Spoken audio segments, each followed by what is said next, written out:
શાંતિ 16/7/2025 આજના મીઠા બાબાના મધુર મહાવાક્ય.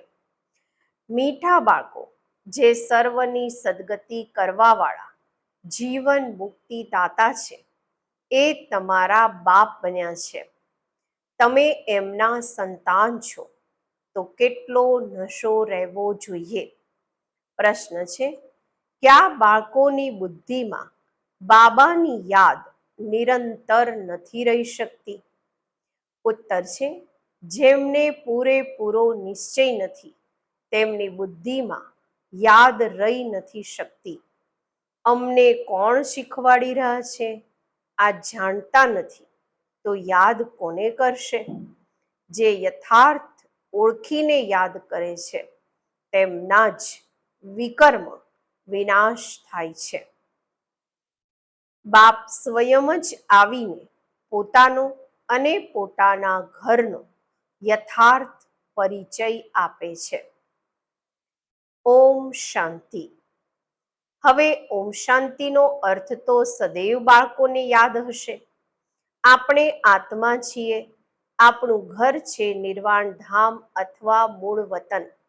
બાકી ભક્તિ માર્ગમાં મનુષ્ય જે પણ પુરુષાર્થ કરે છે, તેમને ખબર નથી ક્યાં જવાનું છે, સુખ શેમાં છે, દુઃખ શેમાં છે, કાંઈ પણ ખબર નથી. યજ્ઞ, તપ, દાન, પુણ્ય, તીર્થ વગેરે કરતા સીડી નીચે ઉતરતા જ આવે છે. હમણાં તમને જ્ઞાન મળે છે તો ભક્તિ બંધ થઈ જાય છે. ઘંટા, ઘડિયાળ વગેરે તે વાતાવરણ બધું બંધ. નવી દુનિયા અને જૂની દુનિયામાં ફરક તો છે ને. નવી દુનિયા છે પાવન દુનિયા. આ બાળકોની બુદ્ધિમાં છે સુખધામ. સુખધામને સ્વર્ગ, દુઃખધામને નર્ક કહેવાય છે. મનુષ્ય શાંતિ ઈચ્છે છે, પરંતુ ત્યાં કોઈ પણ જઈ નથી શકતા. બાપ કહે છે, હું જ્યાં સુધી અહીં ભારતમાં ન આવું ત્યાં સુધી મારા સિવાય આ બાળકો જઈ નથી શકતા. ભારતમાં જ શિવ જયંતી ગવાય છે. નિરાકાર જરૂર સાકારમાં આવશે ને? શરીર વગર આત્મા કાંઈ કરી શકે છે શું? શરીર વગર તો આત્મા ભટકતો રહે છે. બીજા તનમાં પણ પ્રવેશ કરી લે છે. કોઈ સારા હોય છે, કોઈ ચંચળ હોય છે, એકદમ તવાઈ બનાવી લે છે. આત્માને શરીર જરૂર જોઈએ, તેમ પરમપિતા પરમાત્માને પણ શરીર ન હોય તો ભારતમાં શું આવીને કરશે? ભારત જ અવિનાશી ખંડ છે. સતયુગમાં એક જ ભારત ખંડ છે. બીજા બધા ખંડ વિનાશ થઈ જાય છે. ગાય છે આદિ સનાતન દેવી દેવતા ધર્મ હતો. આ લોકો પછી આદિ સનાતન હિન્દુ ધર્મ કહી દે છે. હકીકતમાં શરૂમાં કોઈ હિન્દુ નથી. દેવી દેવતાઓ હતા. યુરોપમાં રહેવા વાળા પોતાને ક્રિશ્ચિયન કહે છે. યુરોપિયન ધર્મ થોડી કહેશે. આ હિન્દુસ્તાનમાં રહેવા વાળા હિન્દુ ધર્મ કહી દે. જે દેવી ધર્મ શ્રેષ્ઠ હતા, એ જ 84 જન્મોમાં આવતા ધર્મ ભ્રષ્ટ બની ગયા છે. દેવતા ધર્મના જે હશે એ જ અહીં આવશે. જો નિશ્ચય નથી તો સમજો આ ધર્મના નથી. ભલે અહીં બેઠા હશે તો પણ તેમને સમજાશે નહીં. ત્યાં કોઈ પ્રજામાં ઓછું પદ મેળવવા વાળા હશે. ઈચ્છે બધા સુખ શાંતિ છે તો તે હોય છે સતયુગમાં. ઈચ્છે તો બધા સુખ શાંતિ છે, પણ તે હોય છે સતયુગમાં. બધા તો સુખધામમાં જઈ ન શકે. બધા ધર્મ પોતપોતાના સમય પર આવે છે.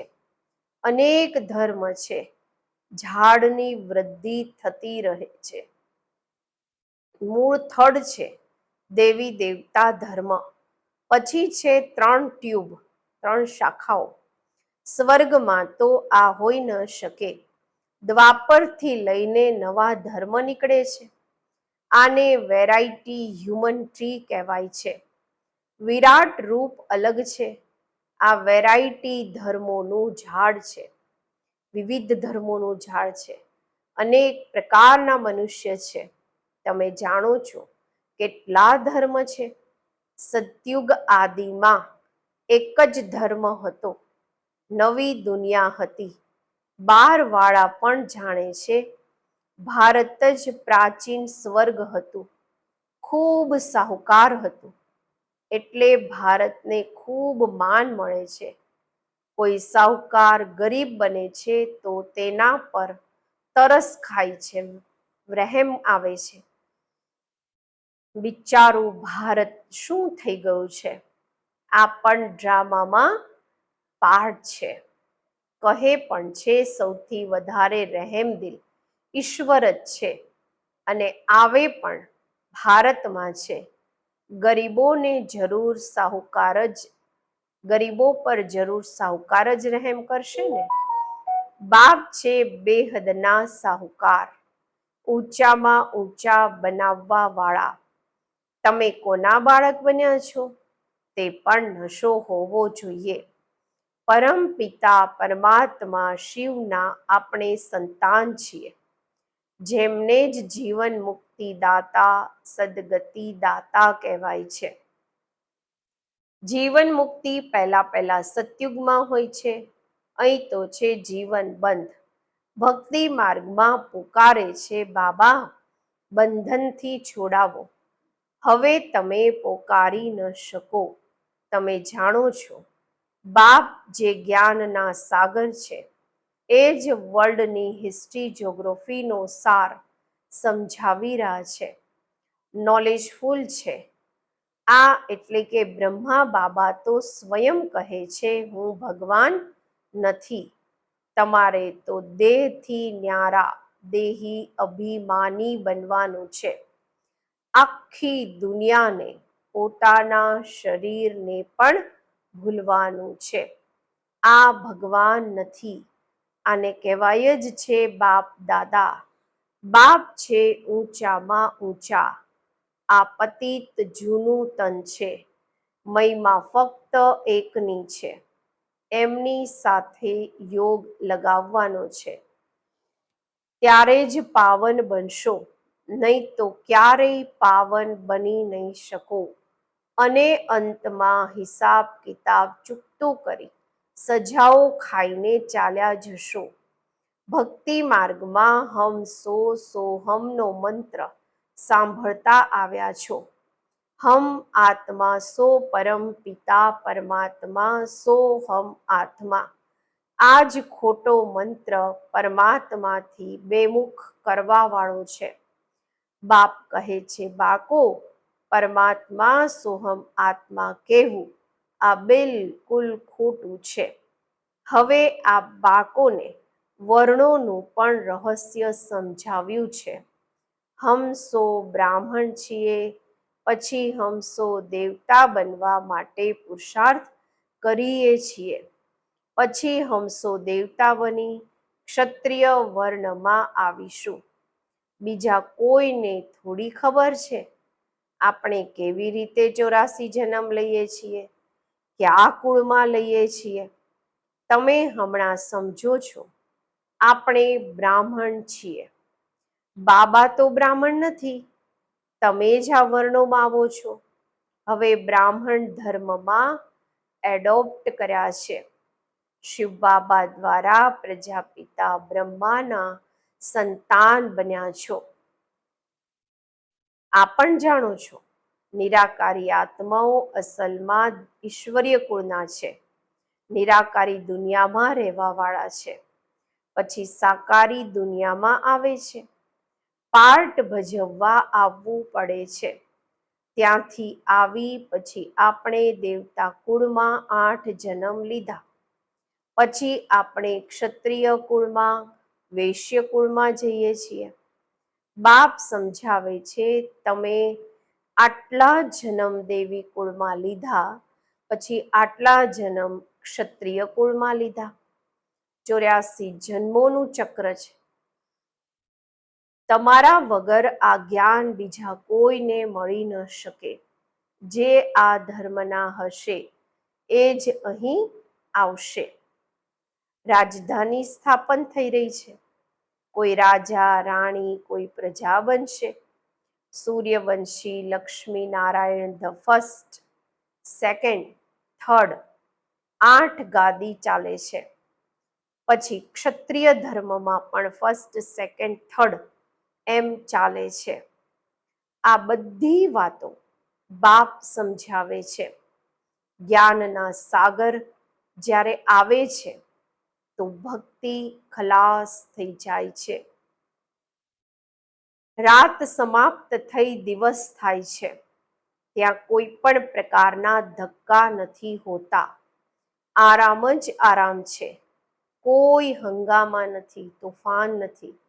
આ પણ ડ્રામા બનેલો છે. ભક્તિ કલ્પમાં જ બાપ આવે છે, બધાને પાછા જવાનું છે. પછી નંબર વાર ઉતરે છે. ક્રાઇસ્ટ આવશે તો પછી તેમના ધર્મવાળા પણ આવતા રહેશે. હમણાં જુઓ કેટલા ક્રિશ્ચિયન છે. ક્રાઇસ્ટ થઈ ગયા ક્રિશ્ચિયન ધર્મનું બીજ. આ દેવી દેવતા ધર્મનું બીજ છે પરમ પિતા પરમાત્મા શિવ. તમારો ધર્મ સ્થાપન કરે છે પરમ પિતા પરમાત્મા. તમને બ્રાહ્મણ ધર્મમાં કોણ લાવ્યું? બાપે એડોપ્ટ કર્યા તો તેનાથી નાનો બ્રાહ્મણ ધર્મ થયો. બ્રાહ્મણોની ચોટલી ગવાય છે. આ છે નિશાની, ચોટલી. પછી નીચે આવો તો શરીર વધતું જાય છે. આ બધી વાતો બાપ જ બેસીને સમજાવે છે. જે બાપ કલ્યાણકારી છે એ જ આવીને ભારતનું કલ્યાણ કરે છે. સૌથી અધિક કલ્યાણ તો આપ બાળકોનું જ કરે છે. તમે શુંથી શું બની જાઓ છો? તમે અમરલોકના માલિક બની જાઓ છો. હમણાં જ તમે કામ પર વિજય મેળવો છો. ત્યાં અકાળે મૃત્યુ થતું નથી. મરવાની વાત નથી. બાકી ચોલો એટલે કે શરીર તો બદલશો ને. જેમ સાપ એક ખાલ ઉતારી બીજી લે છે, અહીં પણ તમે આ જૂની ખાલ છોડી નવી દુનિયામાં નવી ખાલ લેશો. સતયુગને કહેવાય છે ગાર્ડન ઓફ ફ્લાવર્સ, ફૂલોનો બગીચો. ક્યારેય કોઈ કુવચન ત્યાં નથી નીકળતા. અહીં તો છે જ કુસંગ, માયાનો સંગ છે ને. એટલે આનું નામ જ છે રવ રવ નર્ક. જગ્યા જૂની થાય છે તો મ્યુનિસિપાલિટી વાળા પહેલેથી જ ખાલી કરાવી દે છે. બાપ પણ કહે છે જ્યારે જૂની દુનિયા થાય છે ત્યારે હું આવું છું. જ્ઞાનથી સદગતિ થઈ જાય છે. રાજયોગ શીખવાડાય છે. ભક્તિમાં તો કાંઈ પણ નથી. હા, જેમ દાન પુણ્ય કરે છે તો અલ્પકાળ માટે સુખ મળે છે. રાજાઓને પણ સંન્યાસી લોકો વૈરાગ પાવે છે. આ તો કાગવિષ્ટા સમાન સુખ છે. હમણાં આ બાળકોને બેહદનો વૈરાગ શીખવાડાય છે. આ છે જ જૂની દુનિયા. હવે સુખધામને યાદ કરો, પછી વાયા શાંતિધામ અહીં આવવાનું છે. દેલવાડા મંદિરમાં હુબહુ તમારું આ સમયનું યાદગાર છે. નીચે તપસ્યામાં બેઠા છો, ઉપર છે સ્વર્ગ. નહીં તો સ્વર્ગ ક્યાં દેખાડે? મનુષ્ય મરે છે તો કહેશે સ્વર્ગ પધાર્યા. સ્વર્ગને ઉપર સમજે છે, પરંતુ ઉપર કાંઈ નથી. ભારત જ સ્વર્ગ, ભારત જ નર્ક બને છે. આ મંદિર પૂરું યાદગાર છે. આ મંદિર વગેરે બધા પાછળથી બને છે. સ્વર્ગમાં ભક્તિ હોતી નથી, ત્યાં તો સુખ જ સુખ છે. બાપ આવીને બધા રહસ્ય સમજાવે છે. બીજા બધા આત્માઓના નામ બદલાય છે, શિવનું નામ નથી બદલાતું. એમને પોતાનું શરીર નથી. શરીર વગર ભણાવશે કેવી રીતે? પ્રેરણાની તો કોઈ વાત જ નથી. પ્રેરણાનો અર્થ છે વિચાર. એવું નથી ઉપરથી પ્રેરણા કરશે અને પહોંચી જશે. આમાં પ્રેરણાની કોઈ વાત નથી. જે બાળકોને બાપનો પૂરો પરિચય નથી, પૂરો નિશ્ચય નથી, તેમની બુદ્ધિમાં યાદ પણ રહેતી નથી. એમને કોણ શીખવાડી રહ્યા છે તે જાણતા નથી, તો યાદ કોને કરશે? બાપની યાદથી જ તમારા વિકર્મ વિનાશ થશે. જે જન્મ જન્માંતર લિંગને જ યાદ કરે છે, સમજે છે આ પરમાત્મા છે, તેમનું આ ચિહ્ન છે, એ છે નિરાકાર, સાકાર નથી. બાપ કહે છે મારે પણ પ્રકૃતિનો આધાર લેવો પડે છે, નહીં તો તમને સૃષ્ટિ ચક્રના રહસ્ય કેવી રીતે સમજાવું? આ છે રૂહાની નોલેજ. રૂહોને જ આ નોલેજ મળે છે. આ નોલેજ એક બાપ જ આપી શકે છે. પુનર્જન્મ તો લેવાના જ છે. બધા એક્ટર્સને પાર્ટ મળેલો છે. નિર્વાણમાં કોઈ પણ જઈ ન શકે, મોક્ષ મેળવી ન શકે. જે નંબર 1 વિશ્વના માલિક બને છે, એ જ 84 જન્મોમાં આવે છે. ચક્ર જરૂર લગાવવાનું છે. મનુષ્ય સમજે છે મોક્ષ મળે છે. કેટલા મતાંતર છે. વૃદ્ધિ થતી જ રહે છે, પાછા કોઈ પણ જતા નથી. બાપ જ 84 જન્મોની કહાની બતાવે છે. આ બાળકોએ ભણીને પછી ભણાવવાનું છે. આ રૂહાની નોલેજ તમારા સિવાય બીજું કોઈ આપી ન શકે. નથી શુદ્ર, નથી દેવતાઓ આપી શકતા. સતયુગમાં દુર્ગતિ થતી નથી જે નોલેજ મળે. આ નોલેજ છે જ સદગતિ માટે. સદગતિ દાતા, લિબરેટર, ગાઈડ, મુક્તિદાતા, માર્ગદર્શક એક જ છે. યાદની યાત્રા સિવાય કોઈ પણ પવિત્ર બની ન શકે. સજાઓ જરૂર ખાવી પડશે, પદ પણ ભ્રષ્ટ થઈ જશે. બધાના હિસાબ કિતાબ ચૂકતું તો થવાના છે ને. તમને તમારી જ વાત સમજાવે છે. બીજા ધર્મોમાં જવાની શું પડી છે? ભારતવાસીઓને આ જ નોલેજ મળે છે. બાપ પણ ભારતમાં જ આવીને 3 ધર્મ સ્થાપન કરે છે. હમણાં તમને શુદ્ર ધર્મથી કાઢી ઉચ્ચ કુળમાં લઈ જાય છે. તે છે નીચ પતિત કુળ. હવે પાવન બનાવવા માટે તમે બ્રાહ્મણ નિમિત્ત બનો છો. આને રુદ્ર જ્ઞાન યજ્ઞ કહેવાય છે. રુદ્ર શિવ બાબાએ યજ્ઞ રચ્યો છે. આ બેહદના યજ્ઞમાં આખી જૂની દુનિયાની આહુતિ પડવાની છે. પછી નવી દુનિયા સ્થાપન થઈ જશે. જૂની દુનિયા ખતમ થવાની છે. તમે આ નોલેજ લો જ છો નવી દુનિયા માટે. દેવતાઓનો પડછાયો જૂની દુનિયામાં નથી પડતો. આપ બાળકો જાણો છો કે કલ્પ પહેલા જે આવ્યા હશે એ જ આવીને આ નોલેજ લેશે. નંબરવાર પુરુષાર્થ અનુસાર ભણતર ભણશે. મનુષ્ય અહીં જ શાંતિ ઈચ્છે છે. હવે આત્મા તો છે જ શાંતિધામનો રહેવા વાળો. બાકી અહીં શાંતિ કેવી રીતે હોઈ શકે? આ સમયે તો ઘર ઘરમાં અશાંતિ છે. રાવણ રાજ્ય છે ને. સતયુગમાં બિલકુલ જ શાંતિનું રાજ્ય હોય છે. એક ધર્મ, એક ભાષા હોય છે. અચ્છા, મીઠા મીઠા સિકિલધા બાળકો પ્રત્યે માત પિતા બાપ દાદાના યાદ પ્યાર અને ગુડ મોર્નિંગ. રૂહાની બાપના રૂહાની બાળકોને નમસ્તે. આપણે રૂહાની બાળકોના રૂહાની બાપને નમસ્તે. ધારણા માટે મુખ્ય સાર. પહેલું છે, આ જૂની દુનિયાથી બેહદના વૈરાગી બની પોતાના દેહને પણ ભૂલી શાંતિધામ અને સુખધામને યાદ કરવાના છે. નિશ્ચય બુદ્ધિ બની યાદની યાત્રામાં રહેવાનું છે.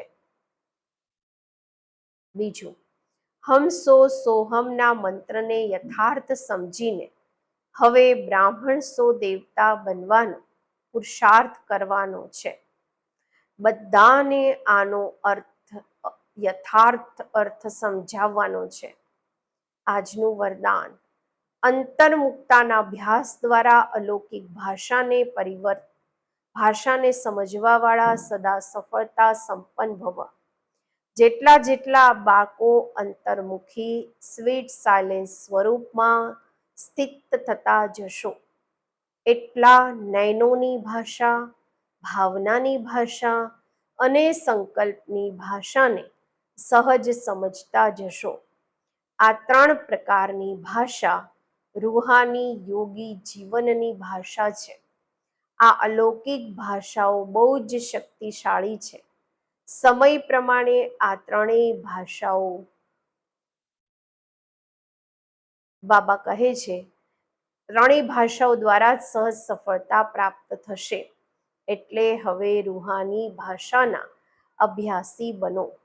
સ્લોગન છે, તમે એટલા હલકા બની જાઓ જે બાપ તમને પોતાની પલકો પર બેસાડીને સાથે લઈ જાય, પાપણો ઉપર બેસાડીને લઈ જાય. અવ્યક્ત ઇશારા, સંકલ્પોની શક્તિ જમા કરી શ્રેષ્ઠ સેવાના નિમિત્ત બનો.